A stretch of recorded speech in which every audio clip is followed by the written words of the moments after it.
ओम श्री गणपति नमः। श्री गणेश की वंदना कर, दिन के स्वामी बृहस्पति देव तथा श्री हरि विष्णु की आराधना कर, इष्ट देव का ध्यान धर, गुरुजनों को नमन कर अभिनंदन करते हैं आपका वरुण स्टो द्वारा प्रस्तुत आज के दैनिक पंचांग में। यह दैनिक पंचांग हम नित्य प्रस्तुत किया करते हैं और इसमें डेटा जो भी लेते हैं हम वह दृक पंचांग से लेते हैं। छवि तथा ध्वनि गूगल से ली जाती है और यह प्रस्तुति आप तक यूट्यूब के माध्यम से उनके सौजन्य से हम सफल पूर्वक पहुंचा पाने में आप तक समर्थ हैं। तो चलिए प्रस्तुति के तरफ चलें। जिस प्रकार पंचांग के 5 अंग होते हैं उसी प्रकार इस प्रस्तुति के भी 5 भाग। पहला भाग मुहूर्त, पंचांग मुहूर्त और ग्रहों के गोचर से संबंध रखता है और इसी पहले भाग में से पंचांग मुहूर्त को लेकर हम इस प्रस्तुति का लघु रूप आपके सुझाव के रूप अनुरूप अलग से नित्य प्रस्तुत किया करते हैं। दूसरा भाग नक्षत्र से संबंधित है। जी हाँ, सितारे बोलते हैं, ताराबलम इसका नाम है। सितारे इसमें करते काम है और ये काम करते हैं तथा बोलते हैं, झूठ भी नहीं बोलते। 9 तारा चक्र पद्धति जिस पर ताराबलम आधारित है वह उसके अनुसार हम पूरे जीवन काल में ग्रहों की समीक्षा कर शुभ ग्रह और अशुभ ग्रहों को पहचान सकते हैं। जन्म कुंडली में बैठे ग्रहों से शुभता प्राप्त कर सकते हैं। दशा महादशा का जानकर हम उसी अनुरूप कार्य कर सकते हैं। यहाँ ये मार्गदर्शन के रूप में काम करता है जिससे हमारे लिए शुभ कार्य होता है। विस्तृत चर्चा प्रस्तुति में। तीसरा भाग चंद्र बलम, राशि के अनुसार आज कैसा दिन रहने की संभावना। और चौथा भाग चौघड़िया, एक प्रकार का ज्योतिष शुभ और अशुभ काल दर्शाता है। किसी भी कार्य में जिसमें हम शुभता की अपेक्षा करते हैं उसके लिए काफी उपयोग होता है। विस्तृत चर्चा प्रस्तुति में। 5वां और अंतिम भाग अंक। अंकों के अंक में हम जन्म लेते हैं। अंक नित्य काम करते रहते हैं, जब से जैसे सांस हम लेते रहते हैं और सांस लेने के क्रम में जिस गति से सांस लेते हैं उसी गति से अंक भी काम करते हैं। हम चुपचाप हम काम करते रहते हैं और हम अनभिज्ञ होते हैं और कभी कभी अनभिज्ञता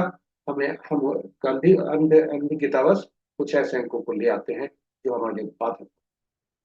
कुछ अंक आरंभ से ही हमारे लिए श्रेयस्कर नहीं होते, जीवन को स्ट्रगल बनाते। आइए अंकों को पहचानें, अंकों को समझें और जानें, उसे पूछें, उन्हें पहचानें और उन्हें परख कर सही उपयोग करके अपने जीवन में सुख पाएं।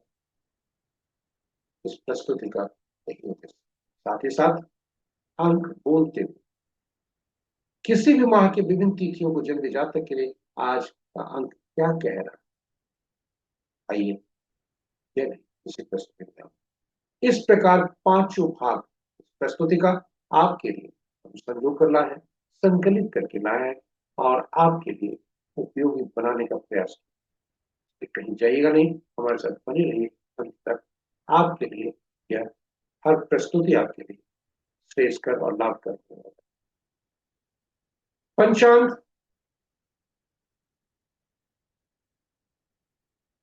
पंचांग पुराणों में जो लिखा है, इस हम पूरा पंचांग के बारे में हम जानते हैं कि शुभ और अशुभ जानने का माध्यम है, किंतु पुराणों में लिखा है कि पंचांग के कई लाभ है।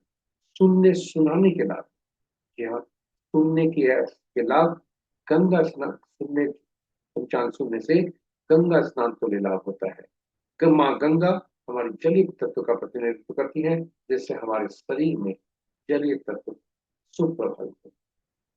यहाँ जन्म कुंडली में बैठे जलीय राशि ये एक्टिवेट होते हैं और इस प्रकार जलीय राशियों में बैठे ग्रह तथा जलीय राशियों के स्वामी शुभ फल देने को बाध्य होते। इस प्रकार पंचांग सुनने मात्र से गंगा स्नान तुल्य लाभ होता है। इसके अतिरिक्त पंचांग हम सबकी निर्णय क्षमता को सुदृढ़ करता है, आत्मबल बढ़ाता है। पंचांग प्रकृति और ब्रह्मांड की ऊर्जा के साथ संतुलन स्थापित करने में सहायक होता है। जिसके फलस्वरूप बच्चों के जीवन में शांति, समृद्धि और सकारात्मकता का संचार होता है। अतः पंचांग का अनुसरण करके हम अपने जीवन को अधिक सफल और समृद्ध बना सकते हैं। तो चलिए आइए पंचांग की महत्ता को समझते हुए पंचांग को सुने, पंचांग का अनुसरण करें, अपने जीवन को अधिक सफल और समृद्ध बनाएं। साथ ही साथ साझा करें प्रस्तुति को अपने मित्रों, परिजनों तथा शुभेच्छुओं के संग, ताकि वे पंचांग को सुनकर तथा अनुसरण करके अपने जीवन को अधिक सफल और समृद्ध बना सके और उनके इस प्रयास में हम सब एक माध्यम बनकर के पाए। तो चलिए प्रस्तुति के पहले भाग में चलते हैं और जाने के क्रम में श्री राम तथा हनुमान का नाम लेते हुए चलते हैं। जय श्री राम, जय हनुमान। स्वागत है आपका प्रस्तुति के पहले भाग। आज का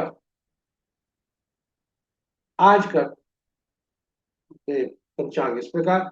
दिनांक 26 फरवरी 2026, माह फाल्गुन, पक्ष शुक्ल, शाखा संपत 1947 विश्वसु, विक्रम संवत 2082 कलाई और कलयुग का 5126। आज का सूर्योदय 6:16 पर, सूर्यास्त 5:49। Sunrise at 6:16 a.m. and sunset at 5:49 p.m. आज का दिशा शुभ दक्षिण है।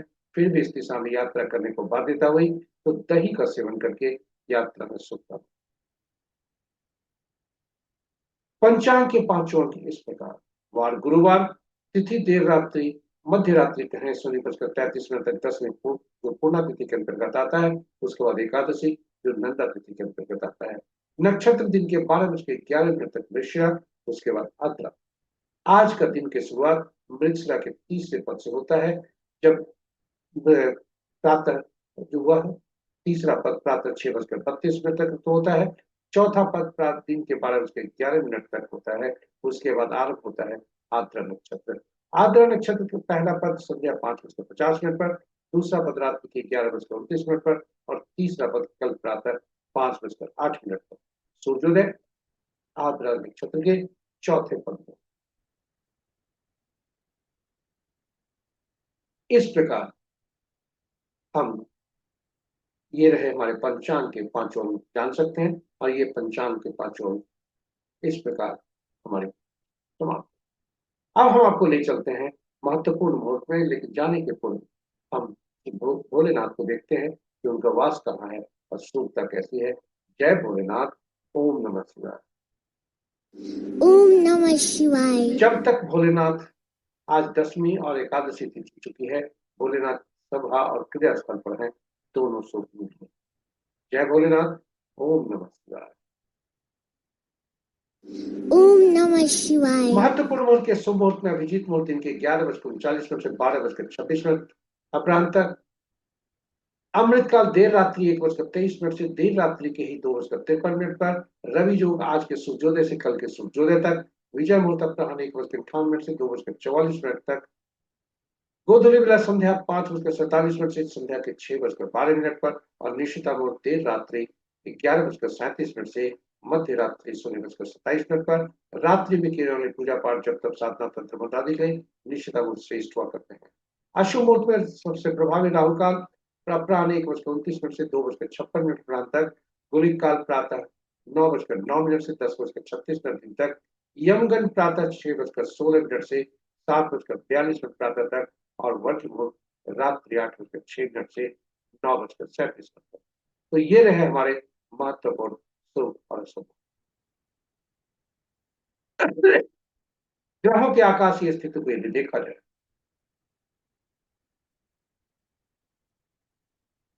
तो चंद्रदेव राशि परिवर्तन करके मिथुन राशि में आए हैं। यहाँ वृषभ है जो कि गलती हुई है, हम अपराधी हैं। मिथुन राशि में आ गए हैं और इसलिए ये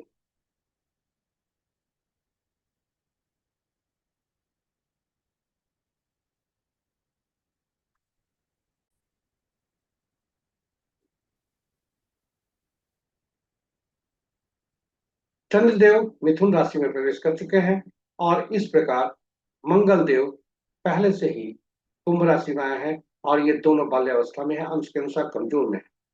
शुक्रदेव भी राशि परिवर्तन करने वाले हैं, इसलिए ये कमजोर अवस्था में है, बचा भी 25 अंश ही है। किंतु ये राशि परिवर्तन करेंगे। इस प्रकार यदि देखा जाए तो मित्र राशियों के अनुसार यदि देखा जाए तो मित्र राशि में 2 ग्रह, शत्रु राशि में 3 ग्रह, सम राशि में 4 ग्रह और अपनी राशि में कोई ग्रह नहीं है। शनि देव की राशियों में सबसे ज्यादा ग्रह 5 ग्रह हैं। चंद्र और मंगल की राशि में कोई ग्रह नहीं और शेष ग्रहों की राशियों में एक एक ग्रह है। नक्षत्र के अनुसार यदि ग्रहों की स्थिति को देखा जाए शत्रु शत्रु नक्षत्र में 1 ग्रह, सम नक्षत्र में 4 ग्रह और अपने नक्षत्र में 4 ग्रह हैं। वे हैं मंगल देव, बृहस्पति देव, शनि देव और राहु देव।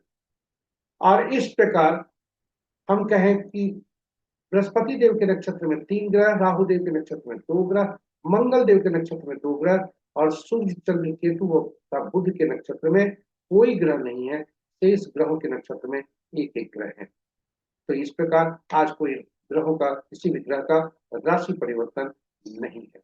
इसलिए आज पहले भाग की प्रस्तुति यहाँ पर समाप्त होती है। हम आपको ले चलते हैं दूसरे भाग में। जी हाँ, आज राशि परिवर्तन नहीं है। दूसरे भाग में आपका स्वागत। दूसरा भाग से हम ताराबलन कहते हैं। जी हाँ, ये ताराबलन है जिसमें सितारे करते काम है। सितारे जी हाँ चंद्रमा किस नक्षत्र में होते हैं वह बताता है ताराबलन के अनुसार कि आज का कैसा दिन रहने की संभावना है। ताराबलन के समक्ष नक्षत्रों के नाम है वह चंद्रमा के गोचर से संबंध रखता है और ताराबलन के नीचे जो नक्षत्रों के नाम है वह चंद्रमा के हमारे जन्म राशि में जिस नक्षत्र में चंद्रमा है उससे वह बताता है। और जहां दोनों मिलते हैं हॉरिजॉन्टली वर्टिकली जहां मिलान होता है वही आज का फल होता है। तो आज का देखें, आप अपने नक्षत्रों के अनुसार नक्षत्रों को चिन्हित करके आप फल देख सकते हैं। कुल 9 तरह के परिणाम सितारे बताते हैं। पहला जो जन्म संपत विपत क्षेम प्रत्यरी नय धनी मित्र याति मित्र हो सकता है। जब भी संपत क्षेम साधक मित्र याति मित्र में हो तो शुभ फलदायी होता है। वहीं जन्म विपत प्रत्यरी और नय धनी में हो तो अशुभता की तरफ संकेत मिलते हैं। शुभ तारों की संकेत मिलने पर हम कार्यों को दैनिक कार्यों में अपने गति से कार्य करते हैं, साथ ही साथ नए कार्यों का आरंभ कर सकते हैं। वहीं अशुभ तारों की स्थिति में हम दैनिक कार्य में सावधानी बरतते हुए नए कार्य आरंभ नहीं करते, उन्हें आरंभ करने से मना किया जाता है क्योंकि उसमें अशुभता की संभावना ज्यादा है। यह 9 तारा चक्र पद्धति मूलतः यह ताराबलन मूलतः 9 तारा चक्र पद्धति पर आधारित है और 9 तारा चक्र पद्धति का मुख्य सिद्धांत है ग्रहों के मन नक्षत्र होते हैं। जी हाँ, ग्रह नक्षत्र के अनुसार कार्य करते हैं, ग्रह का अपना फल नहीं देते। प्रश्न उठता है कौन से ग्रह आखिर किन किन नक्षत्रों के फल पाएंगे या नक्षत्र किन किन ग्रहों का फल देंगे। इसके लिए नक्षत्रों को सभी 27 नक्षत्रों को 9 नक्षत्रों के समूह में बनाकर उन्हें 3 श्रेणियों में रखा जाता है। जो श्रेणी इस प्रकार है। 9 नक्षत्रों का समूह बनाकर 3 श्रेणियों में रखा गया। 1 से 9 तक पहला, 9 से 10वां से 18वां दूसरा और 19वां से 27वां तीसरा। और ग्रहों को महादशा के क्रम में रखा गया। पहला केतु, दूसरा शुक्र, तीसरा सूर्य, चौथा चंद्रमा, 5वां मंगल, छठा राहु, 7वां बृहस्पति, 8वां शनि, 9वां बुध। और पहला ग्रह जो केतु देव बनते हैं उनके साथ हर श्रेणी में से पहला नक्षत्र यानी पहला 10वां और 19वां नक्षत्र जुड़ते हैं, उनके ये स्वामी बनते हैं। दूसरा ग्रह शुक्रदेव स्वामी बनते हैं दूसरे 11वें और 20वें नक्षत्र।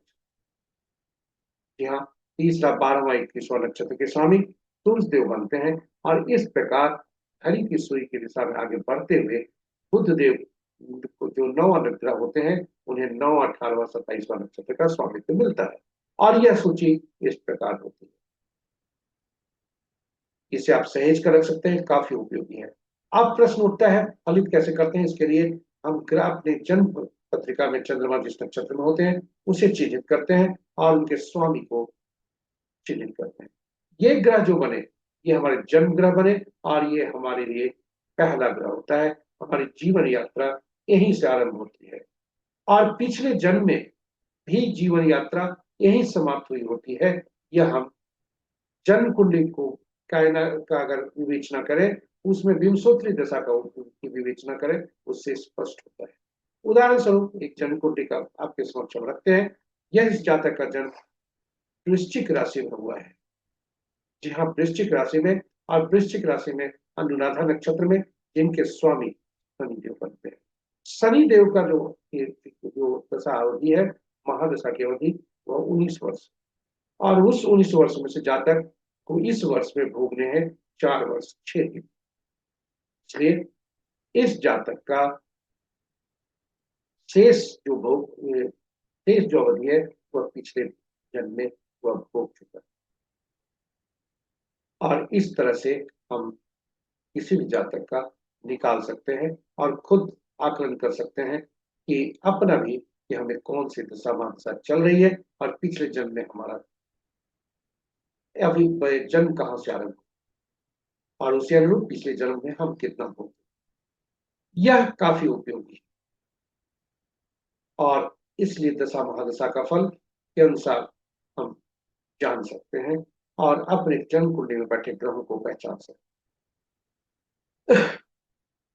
चूंकि ये इसी दशा महादशा, ये पहला ग्रह बनता है जिसमें पिछले जन्म से पीड़ा भी है और इस जन्म की भी पीड़ा है, इसलिए इसे पहला ग्रह को पीड़ा की श्रेणी में रखा जाता है। वहां से घड़ी की सुई की दिशा में आगे बढ़ते हैं और बुध तक यात्रा करते हैं, और बुध तक यात्रा करके फिर हम केतु से यात्रा करते हैं, और जो हमारा जन्म ग्रह बनता है उसके पहले ग्रह तक यात्रा समाप्त करते हैं। इस प्रकार 9 ग्रह और 9 हमारी यात्राएं होती। पहला ग्रह जो होता है, आरंभ में हमने कभी कभी जस्ट तुरंत बताया था कि पीड़ादायक होता है। पहला, तीसरा, पांचवा, सातवां, पहला, तीसरा, पांचवा, सातवां, ये ग्रह पीड़ादायक। दूसरा, चौथा, छठा, आठवां, नौवां, ये सुख फलदायी होते हैं, और इनकी पीड़ा तथा शुभता और शुभता दोनों जैसे जैसे इनकी क्रम संख्या बढ़ती है, वैसे वैसे वह बढ़ता है। इस प्रकार हम जान सकते हैं कि कौन से ग्रह हमारे पूरे जीवन में शुभता लाएंगे, कौन से ग्रह हमें पीड़ा देंगे, चुनौती देंगे, हमारे लिए बाधक होंगे। और उसी अनुरूप दशा महादशा का फल को जानकर हम शुभ ग्रहों के दशा महादशा में योजनाबद्ध तरीके से शुभ कार्यों का निष्पादन करके अपने जीवन में शुभता सुनिश्चित कर सकते हैं। वहीं अशुभ ग्रहों की महादशा महादशा में मानसिक रूप से हम तैयार होते हैं चुनौती का सामना। साथ ही साथ जन्म कुंडली में बैठे ग्रह हमें इंगित करते हैं, शुभ ग्रह इंगित करते हैं का शुभ कार्य करने के लिए, और उसका प्रारूप देते हैं। वहीं अशुभ ग्रह की स्थिति में हम उनसे उम्मीद कम करते हैं और उपाय करते हैं। इसके अतिरिक्त विभिन्न नक्षत्रों में जन्मे जातक, यदि शुभ ग्रह के नक्षत्र में कोई जातक जन्म लिया है, वह हमारे लिए शुभकारी होता है। वही अशुभ ग्रहों के नक्षत्र में जन्म यदि हुआ है, तो वह हमारे लिए पीड़ादायक होता है, हमारे लिए बाधक होता है, हमारे लिए समस्या लेकर आता है, चाहे वह व्यक्ति कहीं का हो, घर का, परिवार का, रिश्तेदार का, या संसार का। इस प्रकार हम अपेक्षा लोगों से उसी अनुरूप कर सकते, इसलिए यह काफी उपयोगी है नवतारा चक्र पद्धति। जी हाँ, आप भी इस नवतारा चक्र पद्धति, जो हमारी इस प्रस्तुति को समझकर, अगर कोई दुविधा है, हमारे हमने नवतारा चक्र पद्धति की अद्भुत पद्धति को देखते हुए इसे अलग से वीडियो भी बनाकर रखे हैं, जिसमें भगवान राम, माँ सीता तथा पवन पुत्र हनुमान की भी कुंडली रखी। आप उसे देखकर नवतारा चक्र पद्धति को समझकर अपने जीवन में सही ढंग से उपयोग करके आप अपने जीवन में सुखता सुनिश्चित कर सकते हैं। तो वापस चलते हैं तारा बलम पर। आज का चंद्रमा क्या संकेत दे रहा है? आज का चंद्रमा कह रहा है कि हम किस नक्षत्र में भ्रमण कर रहे हैं और उसके अनुसार कैसा फल देंगे। तो मृगशिरा नक्षत्र में 12:11 तक, उसके बाद आद्रा नक्षत्र में, और यदि आज कहें तो आज अशुभता लिए हुए जो तारे हैं वह 2 नक्षत्र वाले के लिए है। पहला, पुष्य, अनुराधा, अतु और उत्तरा भाद्रपद नक्षत्र में जन्मे जातक के लिए पहला भाग अति पीड़ादायक है। वहीं अश्लेषा, ज्येष्ठा और रेवती नक्षत्र में जन्मे जातक के लिए दूसरा भाग अति पीड़ादायक है। उन्हें सावधान रहने की आवश्यकता है। हम अपने नक्षत्रों को पहचान कर शुभ शुभ स्थिति और अशुभ स्थिति को देख सकते हैं और उसके अनुरूप हम अपने कार्य को कर सकते हैं। यदि अशुभ तारा है तो हम आपसे सलाह यही करते हैं कि दैनिक कार्य में सावधानी बरतें और नए कार्य का आरंभ न करें। साथ ही साथ इन अशुभ तारों को शुभ तारों में परिवर्तित करने का जोखिम है। किताबों में जो लिखा है वो आपके समक्ष प्रस्तुत है। क्योंकि यह परिहार है किंतु यह पुष्ट है, इसलिए हम जोखिम लेने के लिए नहीं करते, क्योंकि हमको जो भी काम इस भाग दौड़ की जिंदगी में हम करते हैं वह शुभता ही के लिए करते हैं। इस शुभता को सुनिश्चित करने के लिए अशुभ तारों की स्थिति में पर धैर्य की आवश्यकता है, पर पेशेंस की आवश्यकता है और इंतजार की आवश्यकता है अच्छे समय आने, अच्छे नक्षत्र में आने का। और ये कोई ज्यादा समय नहीं, सूर्योदय के बाद 12:11 के बाद शुभता भी आ सकती है और कि कुछ लोगों के लिए अशुभता भी आ सकती है, इसलिए चिंता न करें, आप धैर्य रखें। इसी के साथ हम तीसरे भाग में आपको ले चलते हैं। तीसरा भाग राशि से संबंधित है। चंद्र बलम इसका नाम है। राशि के अनुसार आज कैसा दिन रहने की संभावना है। आज चंद्रमा मिथुन राशि में है और मिथुन राशि में होने के कारण आज राशि परिवर्तन नहीं है, इसलिए मिथुन राशि का ही फल होगा। वृषभ राशि से मिथुन राशि में आ चुके हैं, इसलिए मिथुन राशि के लिए इस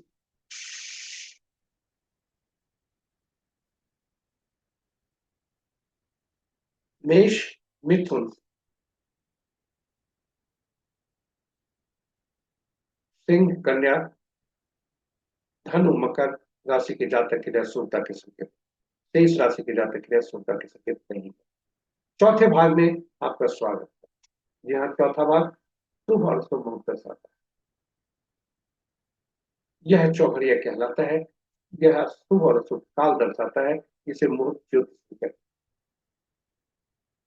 किसी भी कार्य में हम शुभता की अपेक्षा रखते हैं, इसलिए हम यह काफी उपयोगी। कोई भी शुभ कार्य करने में के लिए इसका उपयोग किया जाता है, चाहे वो कार्य पूजा पाठ से संबंधित हो या पहली बार किए जाने वाले कार्य। इसकी उपयोगिता को देखते हुए हमने हिंदी और अंग्रेजी में अलग अलग यूट्यूब पर वीडियो भी रखा है, आप उसे देख सकते हैं। हिंदी में चौघड़िया की उपयोगिता, अंग्रेजी में यूट्यूब टेप चौघड़िया। और संक्षेप में आपको बता दें कि कुल 8 चौघड़िया दिन के होते हैं, 8 चौघड़िया रात के होते हैं, किंतु साप्ताहिक दिनों से जोड़ने के लिए 7 ही चौघड़िया का नामकरण हुआ और 8वां चौघड़िया आदि का जो चौघड़िया होता है वह अंत का चौघड़िया। इस प्रकार चौघड़िया की उपयोगिता काफी। आदि का जो चौघड़िया है वो अंत का चौघड़िया होता है और इस प्रकार चौघड़िया का संबंध साप्ताहिक दिनों से हो जाता है और साप्ताहिक दिन का स्वामी अलग अलग ग्रह बनते हैं और ये अलग अलग ग्रह के अलग अलग विभिन्न कार्य हैं ये करने के लिए अधिकृत हैं, विभिन्न फल रूप से फलदायी हैं। इसलिए सभी चौघड़िया का संबंध ग्रहों से होता है और उनके निमित्त कार्यों से होता है और इस प्रकार चौघड़िया की उपयोगिता बढ़ जाती है। जब भी हम चौघड़िया को देखते हैं तो यह जरूर उपयोग करते समय सुनिश्चित जरूर करना चाहिए कि जिस चौघड़िया का हम उपयोग करने जा रहे हैं कहीं वह अशुभता से व्याप्त तो नहीं है, इसलिए अशुभता को भी जानना नितांत आवश्यक है। दिन में राहु काल, वार वेला और काल वेला से ग्रसित हो सकते हैं चौघड़िया और रात्रि में रात्रि में काल रात्रि। अनुभव के आधार पर हमने पाया है कि दिन में चूंकि सूर्य देव का प्रभुत्व होता है, इसलिए शनि देव की कटुता रहने के कारण से शनि का चौघड़िया प्रतिदिन काल बेला से ग्रसित होता है। वहीं रात्रि चंद्रमा का प्रभुत्व बुध देव नाराज, इसलिए रात्रि में बुध का चौघड़िया लाभ चौघड़िया प्रति रात काल रात्रि से ग्रसित होता है और इस प्रकार हम कहें कि चौघड़िया की जो ये है शनि का चौघड़िया जो होता है वह ऐसे शनि और मंगल का चौघड़िया नॉर्मल तौर पर साधारण तौर पर कहा जाता है कि इसमें शुभ कार्य नहीं करना चाहिए, किंतु इनके विशेष अधिकृत है। शनि का चौघड़िया धनोपार्जन कितना भी अशुभता से व्याप्त हो, धनोपार्जन हेतु की जाने वाली गतिविधियों के लिए काफी लाभदायक है। वहीं मंगल का चौघड़िया शत्रुहंता के लिए काफी लाभदायक है और यह शत्रुहंता कोई युद्ध क्षेत्र का नहीं, बिल्कुल, बल्कि यह कंपटीशन के लिए भी, कोर्ट केस के लिए या कोई भी इस तरह से ऐसे कार्य जिसमें शत्रु के पर विजय हासिल करना हो उसके लिए ये काफी उपयोगी। इस प्रकार हम चौघड़िया को समझकर उसका सही उपयोग करके जीवन में शुभता सुनिश्चित कर सकते हैं। चलिए आइए देखें आज का चौघड़िया क्या कहता है। आज का चौघड़िया दिन गुरुवार है, शुभ चौघड़िया से दिन आरंभ हो रहा है, शिव चौघड़िया से दिन समाप्त हो रहे हैं और अपराह्न का अमृत चौघड़िया राहु काल से ग्रसित है, काल चौघड़िया काल वेला से ग्रसित है और शुभ चौघड़िया वार वेला से। रात्रि का चौघड़िया लाभ चौघड़िया जो मध्य रात्रि से है 1:35 तक, वह काल रात्रि से। तो इस प्रकार आज का चौघड़िया आपके समक्ष में रखा। अब आपको हम ले चलते हैं पांचवा और अंतिम भाग पर। जी हाँ, अंकों के अनुसार आज किस तरह से अंकों को समझें, अंक हमारे लिए क्या कार्य करते हैं, किस रूप में कार्य करते हैं, अंकों को कैसे जाने, कैसे पहचाने और उनका अंक को सही उपयोग करें, कैसे करें। जी हाँ, ये अंक होते हैं एक अंक 1 से 9 तक। पांचवा अंक जो होता है मध्य का अंक होता है। 10वां अंक कोई नहीं होता, शून्य को गणना में नहीं लिए जाते। और जब भी दो अंकों या दो से ज्यादा अंकों का समूह हमारे समक्ष होता है तो उनके विपरीत से अंकों को जोड़कर एक अलग में परिवर्तित कर देते हैं। और ये अंक 1 से 9 तक जो अंक होते हैं इनके शासक ग्रह अलग अलग होते हैं, जिनकी ऊर्जा, गुण तथा तत्व अलग अलग होते हैं। 1 के सूर्य, 2 के चंद्रमा, 3 के बृहस्पति, 4 के राहु, 5 के बुध, 6 के शुक्र, 7 के केतु, 8 के शनि और 9 के मंगल। और इस प्रकार ग्रहों को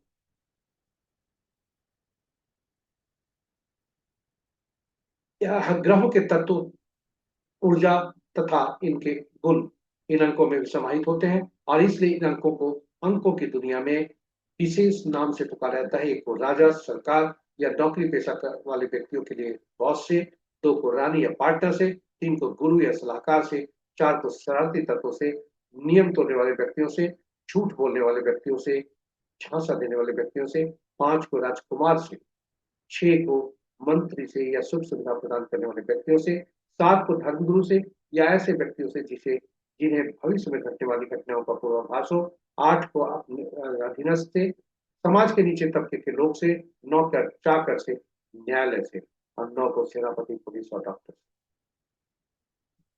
जब हम जन्म लेते हैं तो ईश्वर हमें कुछ अंकों से नवाजते हैं, उपहार में देते हैं और ये अंक काफी उपयोगी होते हैं, स्थिर होते हैं। ये अंक जन्म तिथि के होते हैं। जी हाँ, जन्म तिथि में तिथि, माह और वर्ष हुआ करता है। तिथि और माह एक अंक का भी हो सकता है, 2 अंकों का भी हो सकता है। याद रखें, तिथि, माह या गणना में कहीं भी 11, 22, 33 आदि आते हो तो वह हमारे पूर्व जन्म के आत्मा से बताता है और उस पूर्व जन्म के आत्मा में के अनुसार जो कुछ बचे हुए कार्य हैं, जो असंतुष्ट जो कार्य रह गए, वो इस जीवन में करते। वहीं यदि 13, 14, 16, 19 यदि कोई तिथि होती है या कोई तिथि को जन्म होता है या गणना में कहीं आता है तो इसका तात्पर्य पूर्व जन्म के कर्म द्वारा जो ऋण है, हमने कुछ कर्म ऐसे किए जिसके कारण कुछ ऋण बन गए हमारे लिए, वह इस जन्म में हमें उसको ऋण को चुकता कर। इस प्रकार यदि स्थिति बनती है तो हम पहले से जान सकते हैं। तिथि जो होती है वह बहुत ही महत्वपूर्ण होता है क्योंकि तिथि हम खुद बनते, यह हमारा आंतरिक व्यक्तित्व दर्शाता है, इसलिए इसे मूलांक कहते हैं क्योंकि मूल अंक यही। बोलचाल की भाषा में इसे ड्राइवर कहा जाता है। वहीं तिथि, माह और वर्ष जब तीनों को जोड़ते हैं फिर एक अंक में परिवर्तित करते हैं तो वह क्या कहलाता है और यह हमारा कर्म बताता है। और यह बोलचाल की भाषा में इसे कंडक्टर कहते हैं। जिस प्रकार बस में ड्राइवर और कंडक्टर का आपस में शत्रुवत होने से जीवन स्ट्रगल का होता है, बस का चलना मुश्किल होता है, उसी तरह हमारा जीवन भी स्ट्रगल होता है, भरा होता है यदि ड्राइवर और कंडक्टर शत्रुवत। और इनको मित्रवत करने के लिए, इन्हें बैलेंस करने के लिए कोई मित्रवत अंक जो दोनों के मित्र हों, ऐसे अंकों का उपयोग किया जाता है। और वह कहां से लाए यह हम लोग ही चाहते हैं। साथ ही साथ जो हमारा तिथि और माह जुड़ता है तो वो हमारा बाहरी व्यक्तित्व दर्शाता है। तिथि आंतरिक व्यक्तित्व, तिथि और माह जोड़कर एक अंक में बनता है, वह हमारा बाहरी व्यक्तित्व दर्शाता है। और ईश्वर द्वारा जो उपहार में अंक होते हैं, विशेष उपहार भी मिलता है, वह होता है वर्ष के अंकों को जोड़कर एक अंक में परिवर्तित करके पुरुष के लिए 11 उसमें घटाते हैं, महिला के लिए 4 उसमें जोड़ते हैं, यह बनता है, इसे कहते हैं एंजल। यह भी काफी उपयोगी होता है। और इस प्रकार अंकों को पहचानने जानने के लिए हमें कार्य करने होते हैं कि आखिर कौन सा अंक हम उपयोग करें और कौन कौन से अंक अनुपलब्ध है, क्योंकि जो अंक अनुपलब्ध है उसकी ऊर्जा हमें नहीं मिल रही, और जो अंक हमारे पास 3 बार से ज्यादा रिपीटेड है उसकी ऊर्जा भी अधिक मात्रा में होने से हमारा जो अंक है वह असंतुलित होता है। तो आइए सबसे पहला काम करें, अंकों को जानें कि कौन कौन से अंक मिसिंग हैं, कौन कौन के अंक ज्यादा मात्रा में है। हमने एक गूगल से जन्मतिथि लिया है, जो कि जिनका आज ही जन्मदिन, और यह इस उद्देश्य से लिया ताकि इस शैक्षणिक उद्देश्य है और यह प्रस्तुति से हम आपको बता सके, क्योंकि एक ही जन्मतिथि प्रतिदिन यदि हम आप प्रस्तुति में लें तो उससे बोरियत होती है। एक ही जानकारी से आप समझने में आपको कठिनाई हो सकती है। तो चलिए हम सहारा लेते हैं लोसो ग्रिड का। लोसो ग्रिड के बॉक्स में एक बॉक्स बना हुआ है जिसमें सभी कर्म भी लिखे हुए हैं, कौन कौन से क्या अंक प्रतिनिधित्व करते हैं, और इन ये अंक यदि जिस मात्रा में हो, यानी अगर 9 बॉक्स भरे हुए हैं, 9 बॉक्स में यदि कोई थॉट प्लेन का, हर प्लेन का जो है हर 3 3 अंक है, 3 अंकों में से यदि एक अंक उपलब्ध है तो तब 33% परिणाम होंगे, 2 अंक है तो 66%, और हर सभी अंक है तो 7%, एक भी नहीं है तो 0। अब इस जातिका का देखते हैं कि जन्म तिथि में कौन कौन अंक उपलब्ध नहीं है। तो आप देखें 3 5 और 4 ऐसे अंक हैं, 3 अंक है, 3 5 और 4 ऐसे अंक हैं जो इस जातिका के जन्म कुंडली में नहीं है। वहीं 8 9 2 1 6 ऐसे अंक हैं, ये 5 अंक ऐसे हैं जो 2 बार आ चुके हैं, तीसरा बार आने से समस्या आरंभ हो सकती है। और जो इस प्रकार जो अंक इस जातक के लिए हम प्रयोग कर सकते हैं वह 7 3 5 4। अब हम देखते हैं कि आखिर इन अंकों को, अगर मूलांक और भाग्यांक असंतुलित है तो इसे संतुलन करने के लिए अंक कहां से लाएं? ऐसा अंक होना चाहिए, क्योंकि ये मूलांक और भाग्यांक पूरे जीवन में होता है, और पूरा अंक ज्योतिष इसी मूलांक भाग्यांक पर निर्भर होता है।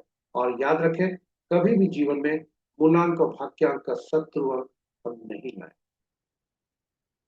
चाहे मोबाइल के रूप में, गाड़ी संख्या में, मकान संख्या में, आदि आदि, क्योंकि यह वहीं से हमारे बात आरंभ होती है। और अंक ज्योतिष में यही पहचानने का प्रयास करते हैं कि हमने कौन सा अंक लाया है जिसके बाद बाधा शुरू। तो इसलिए अंक ज्योतिष में मूलांक और भाग्यांक की दूरी पर पूरा अंक ज्योतिष है, और इसका कोई भी शत्रु अंक नहीं। अब प्रश्न उठता है कि इन्हें बैलेंस करने के लिए हम सब कौन सा अंक लाएं, और वो स्रोत कौन सा होगा। तो कौन सा अंक लाएं यह तो हम जान गए कि 3 5 4 या 7 में से कोई अंक के लिए चुन सकते हैं। और स्रोत क्या होगा? तो ऐसा अंक होना चाहिए जो पूरे जीवन भर काम करे। इसके लिए नामांक जो होता है वह बेहतरीन होता है, क्योंकि ये पूरे जीवन काल में चलता है। आप कहेंगे नाम में तो अंक नहीं होते, अक्षर होते हैं। जी हाँ, आपका कहना सही है, लेकिन इन अंक अक्षरों के अंकीय मूल्य भी होते हैं। इसलिए इन अक्षरों का अंकीय मूल्य में परिवर्तित करके अंग नाम को जोड़ा जाता है। और नाम का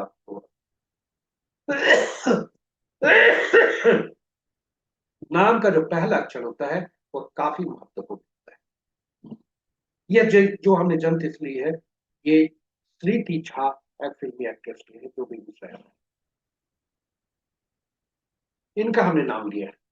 इनका जो नामांक है, आप देखें, नाम का पहला अक्षर 3 दे रहा है और नामांक 9 दे रहा है। इनका वॉवेल कम है, कॉन्सोनेंट ज्यादा है, जो कि असंतुलित। वॉवेल को ज्यादा होना चाहिए, कॉन्सोनेंट को कम।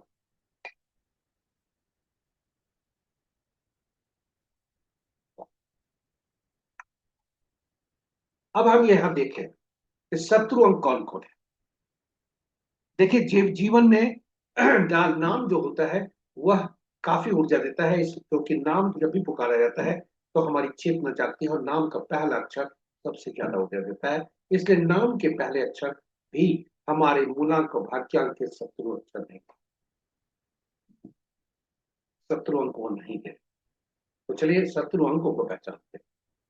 1 के 8, 2 के 4 6 8 9, 3 के 6, 4 के 8 9 4 2, 5 के कोई नहीं, 6 के 3 9, 7 के 7 9 3, 8 के 1 2 9 4 8, 9 के 6 4 2 8 9। इस जातिका का 4 अंक मिसिंग है और 8 का शत्रु 1 2 9 4 8 बनते हैं। इसलिए 4 अंक तो लाना ही नहीं है इनके लिए। और 7 के शत्रु 7 9 3 बनते हैं, 3 भी नहीं लाना और 7 खुद। इस प्रकार इस जातिका के लिए उपलब्ध अंक काफी कम और 8 और 7 आपस में मित्रवत है, शत्रुवत नहीं। ये चयन के साथ है, किंतु इनका नामांक जो गया है वह 3 पर गया है। नाम का पहला अक्षर नाम का पहला अक्षर 3 दे रहा है जो कि 7 का शत्रु है, और नाम मांक जो है वह 9 दे रहा है जो कि मूलांक और भाग्यांक दोनों का शत्रु। इसलिए इसे बैलेंस करना नितांत आवश्यक समझा जा सकता है। हमने एक अलग सूची भी रखी है जो हर अंक का शत्रु अक्षर कौन कौन। आप देखें मूलांक यदि को पकड़ते हैं तो मूलांक इनका 7 है, CLSZ से नाम आरंभ नहीं होना चाहिए। उसी तरह से हम नाम को के अन्य अंकों को देखते हैं और जीवन में इसका उपयोग करते हैं। इस प्रकार अंक कार्य करते हैं। हमें यहाँ पर आपको एक चीज और बता दें कि नाम ये अंक के कुछ अंक ऐसे होते हैं जो अपने के ही शत्रु होते हैं। 4 4 के शत्रु, 7 7 के शत्रु, 8 8 के शत्रु, 9 9 के शत्रु। इन अंकों का रिपीटेशन वो कहीं भी जीवन में हमारे लिए शुभकारी नहीं होता है। तो हम लोग अति उत्साहित होकर मोबाइल में, गाड़ी में आदि आदि हम एक ही अंक का रिपीट करते हैं। जी हाँ, अगर ये अंक रिपीट होते हैं हमारे लिए शुभता ही लाते हैं, बाधक ही होते हैं, हमारे लिए परेशानी का सबब बनते हैं। इसलिए इनका उपयोग करने से बचें। अब हम आपको अंकों कैसे कार्य करते हैं हमने देखा, कौन कौन से दुश्मन अंक ये देखा। अब हम आपको वर्ष का फल कैसे जाते हैं। जी हाँ, वर्ष का फल के लिए वर्ष के अंकों में से जो जन्म तिथि में से वर्ष के अंक को निकालकर वर्तमान वर्ष को रखते हैं और तब जोड़ते हैं जो अंक वो भाग्यांक क्या बनता है। तो इस जातिका का 2 भाग्यांक बन रहा है। साथ ही साथ रनिंग एज 4 है जो कि मूलांक का शत्रु, और 4 और 2 रनिंग एज और जो आज का इस वर्ष का जो अंक निकल कर आ रहा है पर्सनल ईयर, वह 2 है, दोनों आपस में शत्रु। इसलिए थोड़ा सा सावधान रहने की आवश्यकता है, स्वास्थ्य के प्रति सावधान रहने की आवश्यकता है, संबंधों के प्रति सावधान रहने की आवश्यकता है। इसी के साथ हमने ये देखा कि अंक कैसे बोलते कार्य करते हैं। अब हम देखेंगे अंक कैसे बोलते हैं।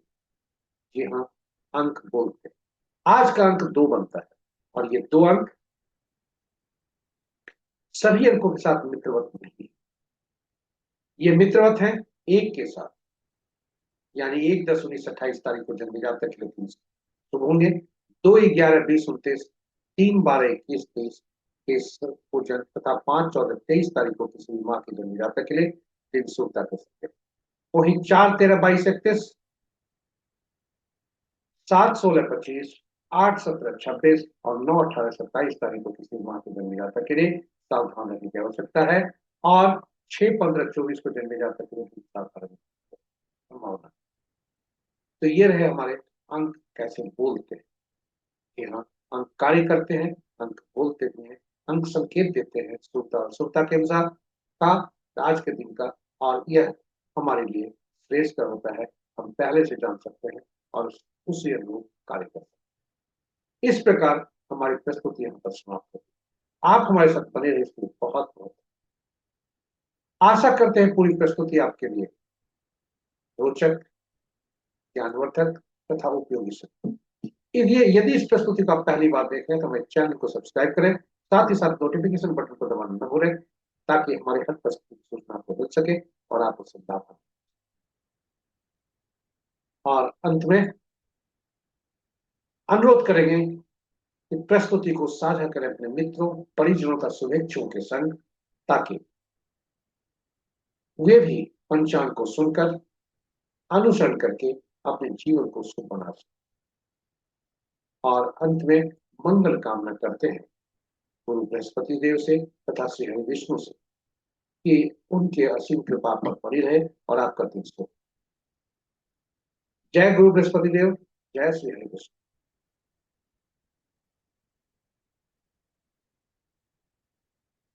जय श्री कृष्ण।